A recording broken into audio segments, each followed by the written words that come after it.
तू ही मेरी दुनिया जहान वे, तेरे बाजू कौन है मेरा। तो दोस्तों केमिस्ट्री क्या है, हमारी जिंदगी, हम केमिस्ट्री के बिना नहीं जी सकते। तो दोस्तों आज के टॉपिक में हम समझेंगे आप बहु सिद्धांत। तो आप बहु सिद्धांत क्या होता है।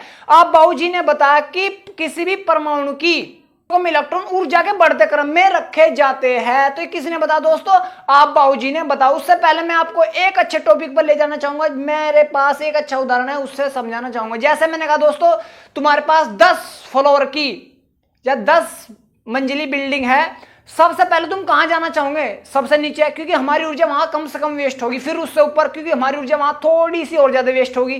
फिर उससे ऊपर लेवल में हमारी थोड़ी ऊर्जा ज्यादा और वेस्ट होगी। तो वहां पर भी हम वहीं से जाना चाहते हैं जहां पर हमारी ऊर्जा कम से कम वेस्ट होती है। ऐसे ही आप बहु ने बताया कि किसी परमाणु की या किसी परमाणु के उपकोष में, उपकोष की कक्षों में इलेक्ट्रॉन ऊर्जा के बढ़ते क्रम में रखे जाते हैं। जैसे मैं दोस्तों आप सभी को बताना चाहता हूं,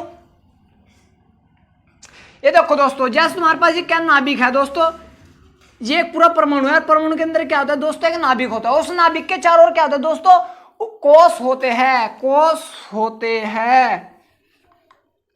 मैंने कहा दोस्तों तुम्हारे पास ये नाभिक है, ये पहला कोष बराबर दूसरा कोष, तीसरा कोष और चौथा कोष। मैंने कहा n बराबर वन कोष, n बराबर दूसरा और n बराबर तीसरा, n बराबर चौथा। इन्हें हम दोस्तों के एल एम एन का नाम देते। तुमने 9th क्लास में पढ़ लिए होंगे दोस्तों। तो जैसे मैंने कहा n बराबर पहला कोष, n बराबर दूसरा कोष, n बराबर तीसरा कोष और n बराबर चौथा कोष। क्लियर दोस्तों आप सभी का। दोस्तों हमारे पास एक कोष होता है और कोष में तुम्हारे क्या होता है दोस्तों, उपकोष होते हैं। इसी के अंदर क्या होगा, एक उपकोष होगा, वो भी सिर्फ एस नाम का। कौन सा होगा दोस्तों, एस नाम का। और इस अगले वाले में क्या होगा, एस भी होगा और पी भी होगा। इसमें 2 उपकोष होंगे दोस्तों। कितने होंगे दोस्तों, 2 उपकोष। और तीसरे वाले में कितने होंगे, एक एस और पी भी होगा और डी भी होगा। इसमें कितने उपकोष होंगे दोस्तों, 3 उपकोष होंगे। इसमें कितना होगा, एस पी डी और एफ। इसमें 4 उपकोष होंगे दोस्तों। इन्हें नाम देते हैं एस पी डी एफ को नाम देता है उपकोष का। उपकोष दोस्तों मेरे साथ साथ नोट्स बनाते रहे, उपकोष का। और मैंने कहा जो भी तुम्हारे पास एन की संख्या होगी, एन बराबर 1, एन बराबर 2, एन बराबर 3, वे कहेंगे वे होते हैं दोस्तों कोषों की संख्या। और इन्हें प्रेजेंट करते हैं के एल एम एन से। तो इन्हें बोल देंगे दोस्तों कोष। क्लियर दोस्तों आप सभी का। लेकिन उसने कहा किसी परमाणु के, भाई इस नियम के अनुसार उसने कहा कि किसी परमाणु के उपकोष में या उपकोष की कक्षों में इलेक्ट्रॉन ऊर्जा के बढ़ते क्रम में रखे जाते हैं। तो दोस्तों इसी में तुम्हारे पास क्या होता है भाई, एस में कक्षाएं होती है 1, एस में 1 कक्षा होती है, पी में कितनी कक्षा होती है दोस्तों, 3 कक्षाएं होती है और डी में 5 और एफ में तुम्हें पता है दोस्तों 7 कक्षाएं होती है। इस प्रकार कर लेना। तो उन्होंने एक नियम बना दिया आसान तरीके से। उन्होंने समझा कि अगर तुम्हारे पास n बराबर 1 है, n बराबर कितना दोस्तों 1, n बराबर 2 और n बराबर 3 है, n बराबर 4, n बराबर 5, n बराबर 6 और n बराबर 7। तो उसने कहा n बराबर 1 पहले कोष में सिर्फ एक उपकोष होगा, वो भी s। दूसरे कोष में तुम्हारे पास 2 उपकोष होंगे, s भी होगा और क्या होगा, p भी होगा। कौन से दोस्तों, दूसरे में, दूसरे में है दोनों।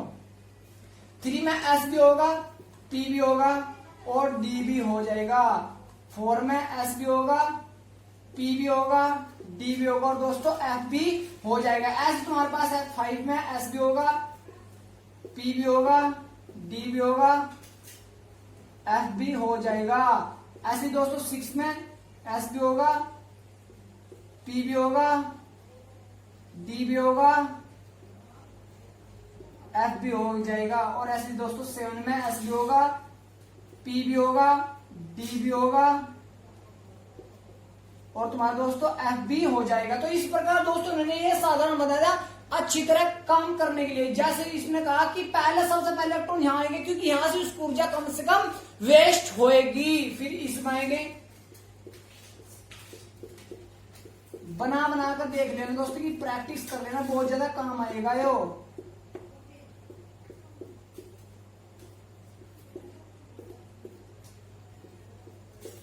ऐसे कर लेंगे दोस्तों। और इस प्रकार इलेक्ट्रॉन कैसे जाएंगे, पीछे को जाएंगे, हमेशा पीछे को आएंगे, पीछे को ये घूम कर कैसे आएंगे दोस्तों, पीछे को आएंगे तभी इलेक्ट्रॉन आ सकते हैं। तो इस प्रकार दोस्तों आज के वीडियो में हमने क्या आप बाउ का सिद्धांत तो दोस्तों आप सभी के समझ में।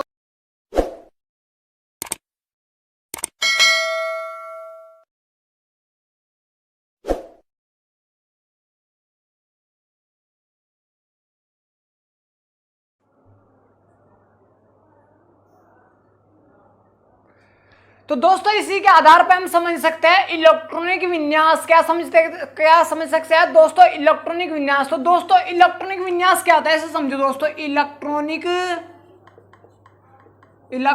विन्यास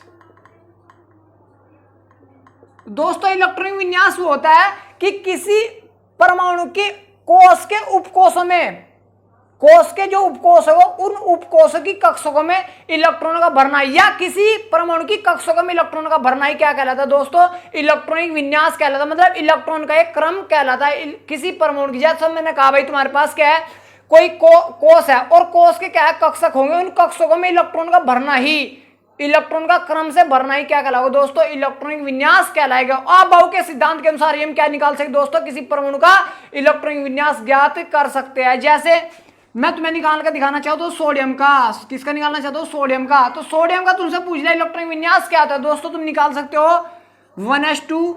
आप बाउ का नियम क्या था, 1s 2s 2p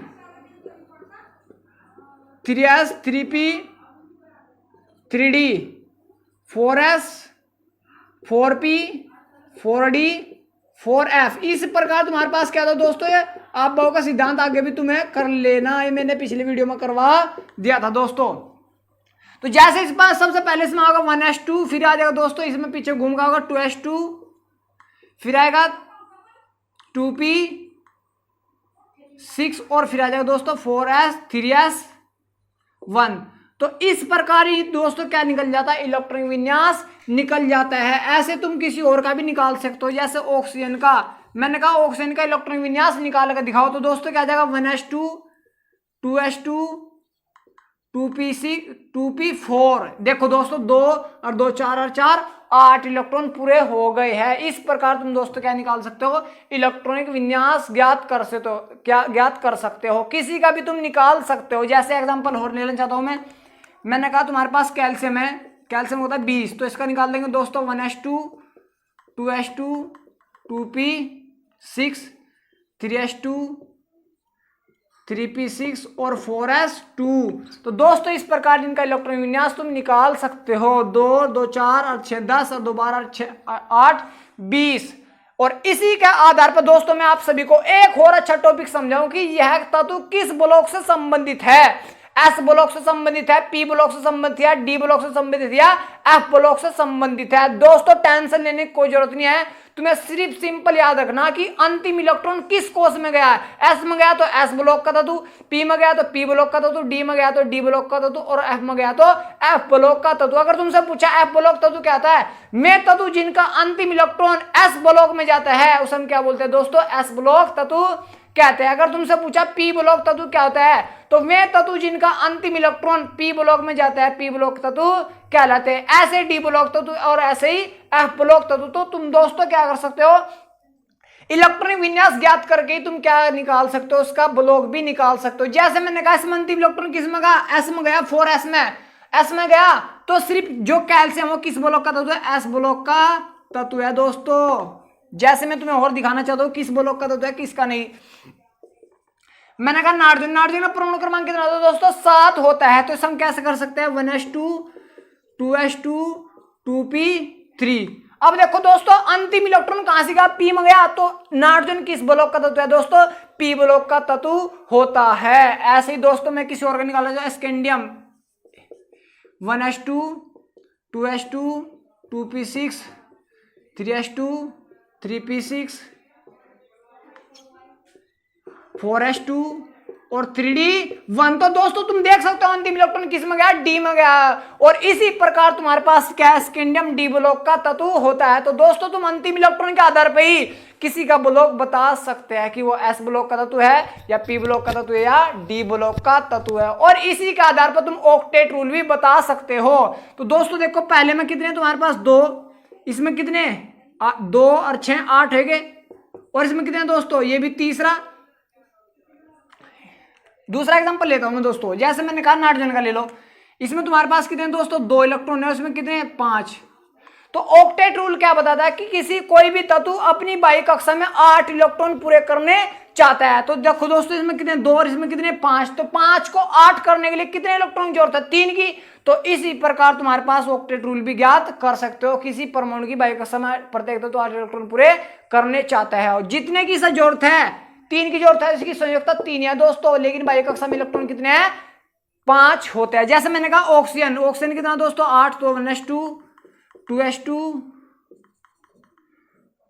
2s2 और 2p4। तो देखो दोस्तों, पहले में कितने 2, इसमें कितने 2 और 6, तो इससे 2 इलेक्ट्रॉन जोड़ था। ऑक्सीजन की संयोजकता कितनी है दोस्तों, 2 होती है, और बाकी के समय इलेक्ट्रॉन कितने हैं दोस्तों, 6। तो दोस्तों इस प्रकार तुम क्या इलेक्ट्रॉन विन्यास और ब्लॉक और ऑक्टेट रूल भी बता सकते हो। तो दोस्तों मैं आप सभी से विदा लेता हूं, जय हिंद जय भारत।